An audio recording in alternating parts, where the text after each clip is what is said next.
In this video, we're going to learn how to take the simplest photos of the Milky Way galaxy and end up with this kind of results. So I'll show you how to take those photos and how to process it in Affinity Photo. Along with Affinity Photo, we're going to use a program called Sequator, which is used for Milky Way stacking. Unfortunately, Sequator is a Windows-only program, so if you are on Mac, you won't be able to follow along. But don't worry, if you're on a Mac or if you don't care about stacking these images of Milky Way, I will provide you with my stacked TIFF file, so you can skip to the Affinity photo section and follow along there. And if you have Windows and you want to follow along with the Sequator part, I will also be providing you with the 25 CR2 RAW files from my Canon, so you can download those and follow along in Sequator as well as on Affinity Photo once you have your stacked TIFF file. Patrons on Patreon can get the files from that platform directly without anything extra. Members on YouTube, Buy Me a Coffee, and the general public, you can go to a Buy Me a Coffee shop link that's going to be in the description and the pinned comment below. Absolutely free. You just go in there, click claim, and you download the files from that platform. But that's the software piece. Let's talk about the hardware. And like I said, we're going to capture images of the Milky Way in the simplest way possible, and we're going to be using just a DSLR, a wide-angle lens, and a simple intervalometer. This will be placed on a simple tripod, and we're not going to do any kind of tracking. We're going to point it in the sky, and we're just going to see the Milky Way galaxy go across the sky in our field of view. Now you can add a tracker such as a Move, Shoot, Move Nomad, where you can keep the Milky Way centered longer, which lets us do things like this, which is a time lapse from Vermont last year. Talking about the hardware, what I take all my images with of the Milky Way is this. This is the Canon T5i. I've had this for a very long time, and it has served me really, really well.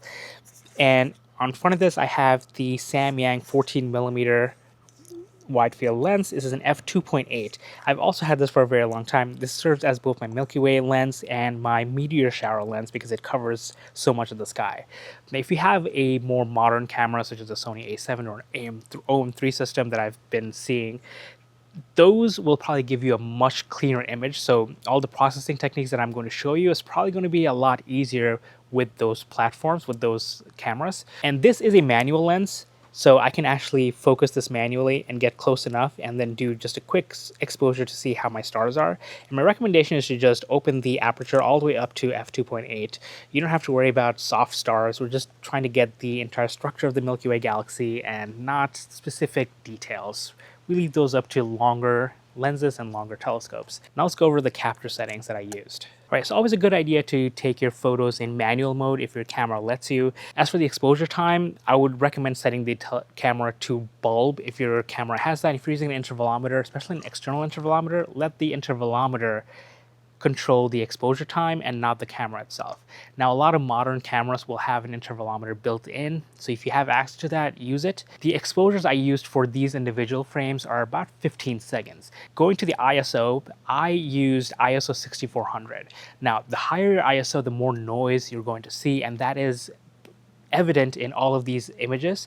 It is very noisy, but my goal was to try and get as much data as possible. So I say screw the high dynamic range and let me just see the Milky Way galaxy in one image as much as I can. And because I knew that I would be stacking naturally helps signal to noise ratio, so it should decrease the noise that we see and increase the signal that we want to bring out of our images. As for white balance, you can leave it on auto if you want to, where you can set it to landscape or whatever you feel like it, but since we're taking raw photos, you want to make sure you're saving in raw.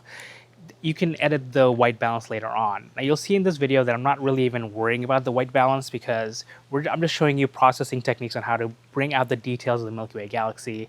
Colors aren't my primary concern just because this camera isn't, with this lens combination, isn't the best at bringing out colors in the dark. Now, how long do you shoot for? That really depends on how much data you want to get. If you're doing a time lapse, shoot all night, get hours and hours of data. But if you want just a really nice Milky Way image, you really don't need more than like 10 to 20 minutes at most, maybe half an hour if your field of view allows it. But once you start getting beyond that on a simple tripod where we're not doing any kind of tracking, you may end up getting some wonky stars around the edges just because the Milky Way moved so much in half an hour. And the images that we're going to be editing today, there's 25 of them at 15 seconds, which brings it to about 6 minutes, I would say, a little bit over 6 minutes of data, and that's what we'll be imaging. The image that I showed you here with the waterfront in front and the brighter Milky Way. This was about 18.5 minutes of Milky Way galaxy. So you don't need that much data. You just need enough to help you with the signal to noise ratio. Now, where to shoot from is going to be the bigger question. You want to go somewhere with as little light pollution as possible. For my images here, I went to Acadia National Park in Maine, which is a dark site. Now, you can see the Milky Way galaxy from brighter locations, Bortle 5, even Bortle 6, especially with a camera. But I wouldn't expect to see a lot of contrast, a lot of color from the Milky Way galaxy, because most of them will be muted by the light pollution itself. But now, if you find yourself in a Bortle 1 location where it is completely dark, where the glow of the Milky Way can actually cause shadows, you probably don't even need more than one good exposure that you can edit. Shooting from Bortle 1, shooting the Milky Way from Bortle 1 is definitely on my bucket list to do. The darkest I've ever imaged the Milky Way from is Bortle 3 in Vermont, and it blew my mind. So I just can't imagine what a Bortle 2 or Bortle 1 location would look like. Now, without further ado, assuming you have all of your images, let's get to the computer and use Sequator and Affinity Photo and get what we get. The first thing we need to do is install the Sequator program. You can go to this website. I'll have the link in the description and the pinned comment below. It is on Google Sites and it hasn't been updated in just about 2 years now, so I'll probably make a backup of a couple of these versions and put it on GitHub so that we don't lose it. As mentioned earlier, this is only for Windows. Sorry, Mac and Linux users. Even the developer apologizes for that. But he does say the Linux users could try running it on Wine, which is the Windows emulator. But you download this version here, you install it. I'm not going to go through the installation, it's very straightforward. And once you install it, you're going to run it. And this is what the user interface looks like. It's very simple, and the way to look at this is from the top left to going all the way down until you hit the start button. So going from the top, we have the project option menu here. We can do new project, open projects, and save projects. This is so once you have your images filled in, you can save them so you can run them later on if you need to. For now, you can just leave it as is. We can also click on new project so you have a new project file. The file option here is basically what we're going to see on over here. So we're going to go to the help section. It gives you a little information about the Sequator program and what open source libraries it uses, as well as the website where we just were. The options here, if you do other astrophotography, should be kind of familiar. Star images are your light images. Base image is your reference frame, which is automatically picked by Sequator. It's usually the middle option, the middle frame from all of your choices. Noise images are your dark frames, which I don't have any for this example. Vignetting images are your flat frames, which I also don't have any. And output is what the output file should be saved as. Anything with a red circle means it's necessary. Anything with a green circle means it was done. So to install or to add star images, you can double click this or you can right click and click add. I am already in this folder here where I have 25 of these images from my Canon camera. And you'll see here that it picked the base image 7673. If you double click on it, you can change it, but you can see that it's right in the middle here. And to me, that's perfectly fine. And this is the preview of the base image. One negative about this viewer is that you can't zoom in. You can't really do much here. So this is the view you get. This is what you're dealt with. Again, no noise images, no vignetting images. And now we have the output. So we're going to double click on the output and we're just going to give it a name. We'll just say Milky Way tutorial. There'll be 2 words. And it'll save it as a .tiff file. Going to the section down here, we have a bunch of options. The first one is composition. So it'll align stars. That's what we wanted to do. The other option is to do trailing stars. What that'll do is it won't merge the stars into each other. It will create star trails. I like using another program for that called Star Stacks. So we're not going to go into that here. And in the computing options here, we're not going to do accumulation. We're going to do freeze ground. And that's because, as I said earlier, all of my ground is the same and we just see the Milky Way cross the sky. This kind of orientation, this kind of capture makes it really easy to do a freeze ground, because otherwise if you do a tracked image, you're going to want to make sure that you don't have a lot of the ground in your image, because otherwise that will get smudged. There's no real way to freeze that ground. If you do tracked images, this becomes a little bit harder because the ground image also starts to smudge as the rest of the frame gets aligned to each other. So we're going to do freeze ground. We're going to do selectives because we want to make sure that it removes aircrafts, meteors, and other unstable objects, which actually there aren't a lot in my images. In the options here, we're going to go to the sky region, and you have a couple of options here. You have boundary line, which you can just create a line here. So anything above the line is going to get stacked and anything below is going to get frozen. which is a little bit hard to do with this kind of orientation. You can do gradient, where you can select the gradients, like what should be affected. So anything here was going to get stacked, anything outside of them is not going to get stacked. And finally, there's the irregular mask, and that's what we're going to work on. When you click on irregular mask, you get a circle tool here, and you want to make sure we click on auxiliary highlight. It helps out because it detects some of the stars for us on first click. So I'm going to click once, left click. You can see that it selected like all these stars. It thinks that, there's a bunch of other stuff here too. So we want to just take our paintbrush and just paint all over this. You can control the size of the brush by using your mouse scroller. And we're just going to paint it over. If you make a mistake, like for example, you select the tree here, you can right click and you can erase it. Same thing, click and drag, right click. Get as much of the sky as you can. It does not have to be perfect. You can see I selected some of the tree here, so I'm going to erase that.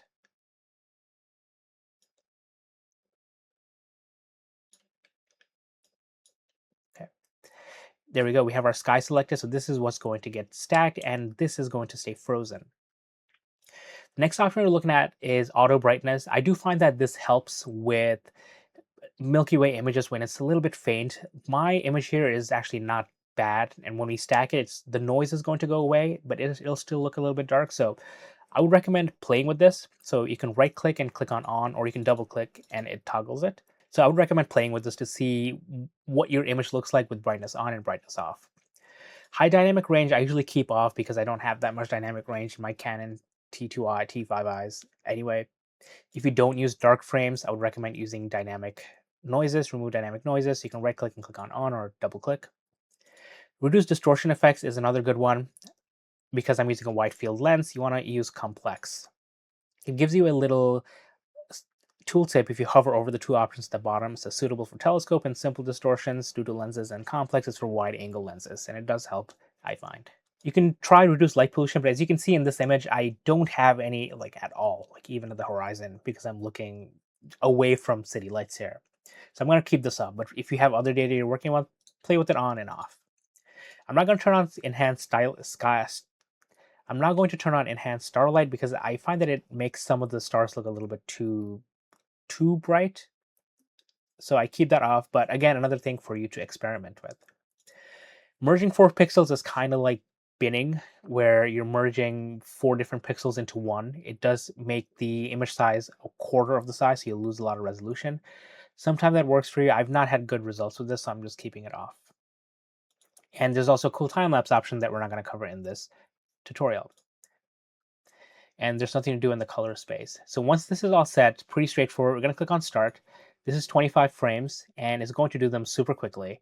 There you go. That took 17 whole seconds for this to get done. Pretty cool. When I close this, you see this is what it looks like. It did do a little bit of brightness, which is okay because we can clean this up in post-processing. And this tree looks good. No smudging on the trees at all. You can click on open. It'll open in your viewer, whatever image editor or image viewer you have, which for me is just Microsoft Photos. And here we can zoom in. We can see that a lot of the noise has gotten cleared up, but it's not perfect. The image I showed you early on that I took from another location, I stacked many more frames, so which helps with the noise. But we can clean up some of the noise as well. And look, we can see M8 here, which is the Lagoon Nebula, and then we have M24, which is the Sagittarius cloud here, and a bunch of other Milky Way objects. But we're going to close this. I'll minimize this, and now I have the Milky Way tutorial.tiff here. So what I'll do is I'll right click and open with Affinity. Right, once this has opened, the UI is very similar to Photoshop if you're used to it, and a little bit with GIMP as well. And the most important thing here for me is the layers option, and we have this background. One thing I really like doing when I first start editing anything here is right click and duplicate that layer and name this as something like original and then hide it. The reason I do this is because if I accidentally mess up anything, I need to just delete everything and go back. I don't have to close the file and then go back to it. I have the original layer. So we're going to start working on the background layer, but we're going to name it, Milky Way or whatever you want. And we're going to start playing with some adjustment layers. To create an adjustment layer, we'll go to Pixel on top. We'll go to New Adjustment Layer, and I'm going to play with some curves. And on the layers option here, we want to click and drag this curves layer into the Milky Way layer. So we're going to make sure that it's on the inside. That way it only affects the Milky Way layer and not the original. Because if we need to do a comparison, the curves adjustment will apply to everything below it. But when it's inside a layer, it'll apply only to that layer. All this green here that you see in the histogram is from the trees. We can basically ignore that. But let's do some curves adjustments. I'm going to do a simple S curve here. In many cases, like doing something simple like this is like more than good enough. If you just compare what it looks like. So if we just look at the original, you can see the original versus the edited. One thing I like doing is just duplicating the curves layer. That makes it a little bit too extreme, so double click on the curves layer. Let's bump this up a little bit. We're just going to do a subtle change here. Okay, and we can hide the individual layer to see what's happening. It's a very subtle change. Another thing you can do here is go to Pixel, new adjustment layer. We can play with the levels. This will help us control the black points here, since we did do automatic exposure, automatic brightness. Some of the background did get a little bit bright, so we're going to move the black point a little bit. You want to be careful about clipping. What that means is that the data that's on the left side of this bar is just not going to be in the image. And I'm clipping a lot of the green from the trees, which, I'm okay with if it makes the nebulosity in the Milky Way pop. You can also decrease the white point and other things start to pop. So play with these sliders and see what works for you. Close this. And again, you can turn it off and on to see the differences. Another option is go to Pixel, new adjustment layer. We'll click on Vibrance. You can play with the saturation a little bit. Not too much, just to make the reds here pop a little bit. Great. Now, when we zoom in, you can hit Control and then use your scroll bar to zoom in. We can see that there are some star trails. So even 15 seconds at 14 millimeters is enough to create star trails. And the stars look okay. Like, there's some advanced things we can do, such as remove stars. Can't do that in Affinity. You need other software. But to fix some of the noise, what we're going to do is we're going to go to Pixel, Filters, Noise, and then we'll do Denoise. Let's zoom in a little bit so we can see. I recommend using the split view option here. You can go back and forth to see what the effects are. Move around. So if you use your middle scroller, you can move around and see what's happening. So you can see it does take care of a lot of the noise here. There's some color noise here, so you can increase the color noise selection here. Not too much though, because it does remove color. And then not too much luminance. I mean, I'm going pretty aggressive here. Only because we don't really want people zooming into this thing. But going back and forth, you can see that the noise does improve quite significantly. And this is all happening without AI. So if you use AI tools like Topaz or something, or Noise Exterminator, you can make this look even cleaner. But I think this is okay. Click on Apply. All right. I think this is the first version, very simple Milky Way from what we saw here. So this is the original stack to what we see here. So you can play with the sliders, make the foreground act a little bit better if you want to. Now, what we're going to cover here is what if you like the tree line of this, it's just, brighter, greener, and you want to bring that into the Milky Way here, where it's a little bit darker, a little bit too saturated, a little bit clipped on the black side here, which was kind of on purpose. So what we can do is we can mask the Milky Way here, mask the trees here so that only the original trees show. So let's see what that looks like. So make sure your Milky Way layer is selected. We're going to zoom in a little bit here so we can see the entire tree.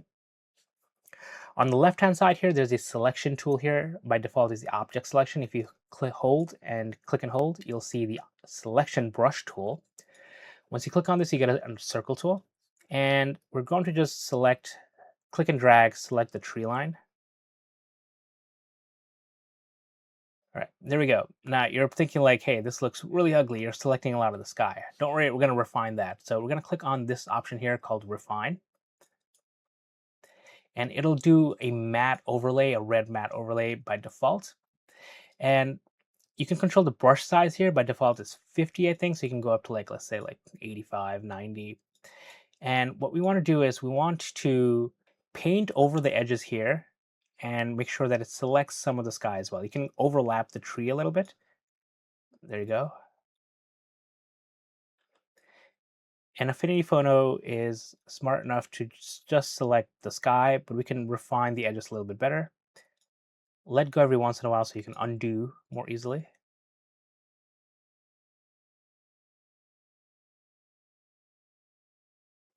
And the one thing you can do is if you see that the background and the foreground is not being selected properly, you can click on foreground and background to make aggressive changes, which sometimes does help. But then we want to select matte again and then paint over the edges again. So you can kind of see it. And you can see Affinity Photo making those edits. I think this did a really nice job of getting like the subtle leaves and stuff everywhere.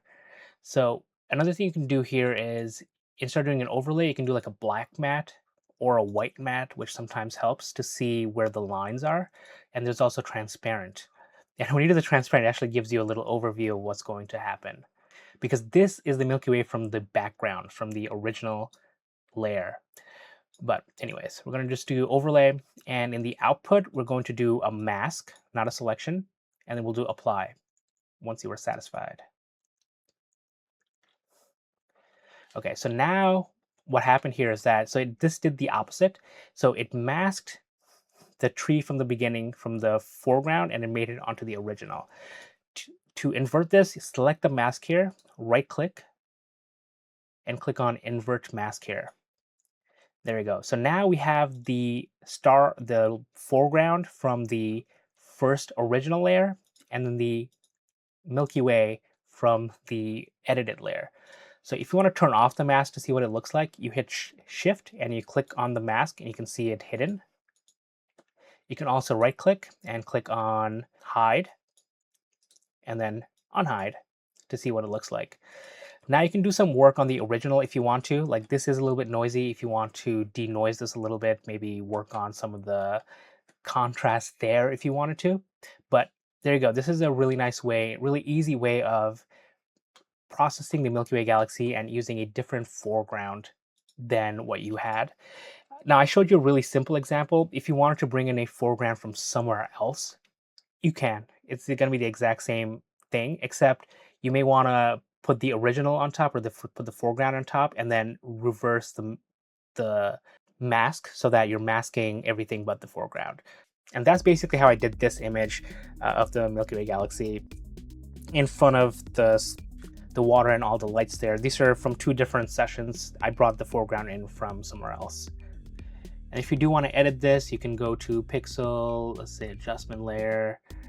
Let's do a curves adjustment here. So this way you're only affecting, you can see that you're only affecting the front here. And this is because it's on top. You can put it inside as well. You can see the before and after. It does look a lot better. In the original, let's do some denoising. Of course, this was taken in like low light conditions. You can always, and I'm going to do one more, which is going to be a vibrance. Put it back in here. So we can see the before. So you can see how dark this is, and then after. So you can see so much of this, and it is still colorful.